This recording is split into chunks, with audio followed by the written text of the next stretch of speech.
lost their love boys to the three old shrews of fate, the one-eyed shrew of the heterosexual dollar, the one-eyed shrew that winks out of the womb, and the one-eyed shrew that does nothing but sit on her ass and snip the intellectual golden threads of the craftsman's loom. Who copulated ecstatic and insatiate with a bottle of beer and a sweetheart, a package of cigarettes, a candle, and fell off the bed and continued along the floor and down the hall and ended fainting on the wall with a vision of ultimate cunt and convoluting the last jism of consciousness. Who sweetened the snatches of a million girls trembling in the sunset, and were red-eyed in the morning, but prepared to sweeten the snatch of sunrise, flashing buttocks under barns and naked in the lake. Who went out whoring through Colorado in myriad stolen night cars. N.C., secret hero of these poems, coxman and Adonis of Denver. Joy to the memory of his innumerable lays of girls in empty lots and dinner backyards, movie houses, rickety rows of mountaintops, in caves, or with gaunt waitresses in familiar roadside lonely petticoat upliftings, and especially secret gas station solopisms of John's and hometown alleys too. Who faded out in vast sordid movies, were shifted in dreams, woke on a sudden Manhattan, and picked themselves up out of the basements, hung over with heartless talke and horrors of Third Avenue iron dreams, and stumbled to unemployment offices. Who walked all night with their shoes full of blood on the snowbank docks, waiting for a door in the East River to open a room full of steamboat, steam heat, and opium.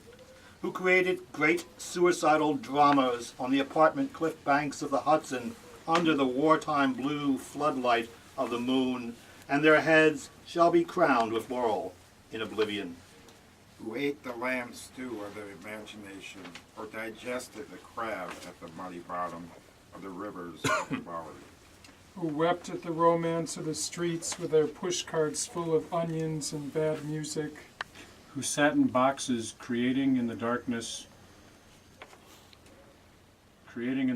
under the bridge, and rose up to build harpsichords in their lofts. Who coughed on the 6th floor of Harlem under the tubercular sky surrounded by orange crates of theology. Who scribbled all night, rocking and rolling over lofty incantations, within the yellow morning were stanzas of gibberish. Who cooked rotten animals' lung, heart, feet, tail, borscht, and tortillas, dreaming of the pure vegetable kingdom. Who plunged themselves under meat trucks looking for an egg. Who threw their watches off the roof to cast their ballot for eternity outside of time in alarm, and clocks fell their heads every day for the next decade. Who cut their wrists 3 times successively, unsuccessfully, gave up and were forced to open antique stores where they thought they were growing old and cried. Who were burned alive in their innocent flannel suits on Madison Avenue, amid blasts of leaden verse and the tank-top clatter of the iron regiments of fashion, and the nitroglycerin shrieks of the fairies of advertising, and the mustard gas of sinister, intelligent editors, who were run down by the drunken taxicabs of absolute reality. Who jumped off the Brooklyn Bridge that this actually happened, and walked away unknown and forgotten into the ghostly days of Chinatown, soup alleyways, and fire trucks. Not even one free beer.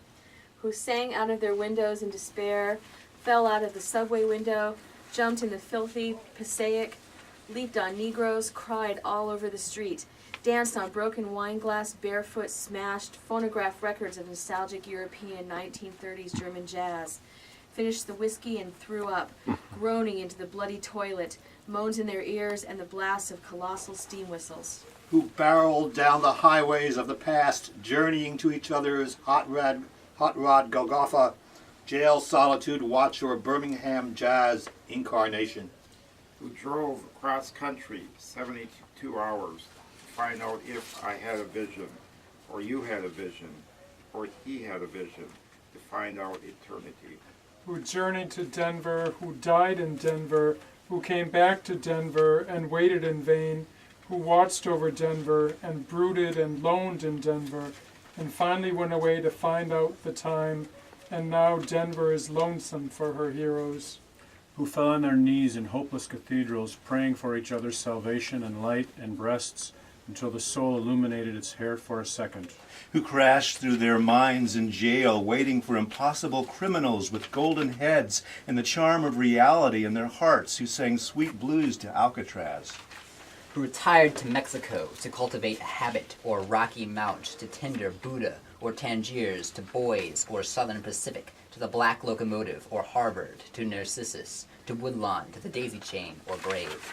Who demanded sanity trials accusing the radio of hypnotism and were left with their insanity in their hands and a hung jury.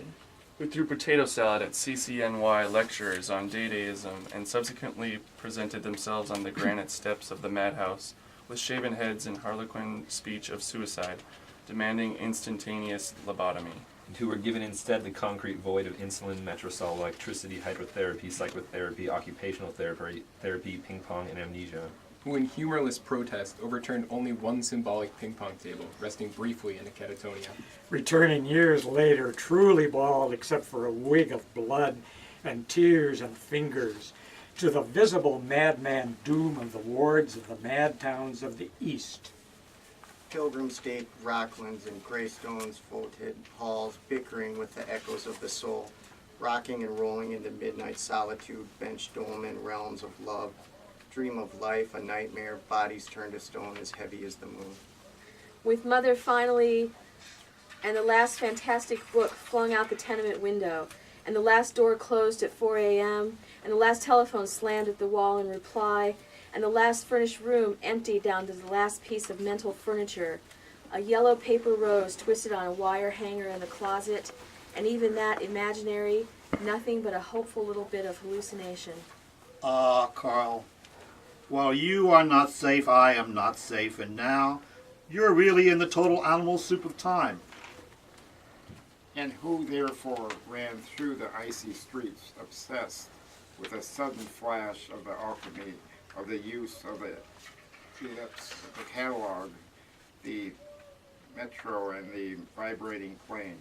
Who dreamt and made incarnate gaps in time and space through images juxtaposed and trapped the archangel of the soul between two visual images and joined the elemental verbs and set the noun and dash of consciousness together, jumping with sensation a pater nipotens aeterne deus. To recreate the syntax and measure of poor human prose and stand before you speechless and intelligent and shaking with shame, rejected yet confessing out the soul to conform to the rhythm of thought in his naked and endless head. The madman bum and angel beat in time, unknown, yet putting down here what might be left to say in time come after death. And rose reincarnate in the ghostly clothes of jazz, in the gold horn shadow of the band, and blew the suffering of America's naked mind for love into an Eli, Eli, Lama, Lama, Subkathani saxophone cry that shivered the cities down to the last radio. With the absolute heart of the poem of life butchered out of their own bodies, good to eat 1,000 years.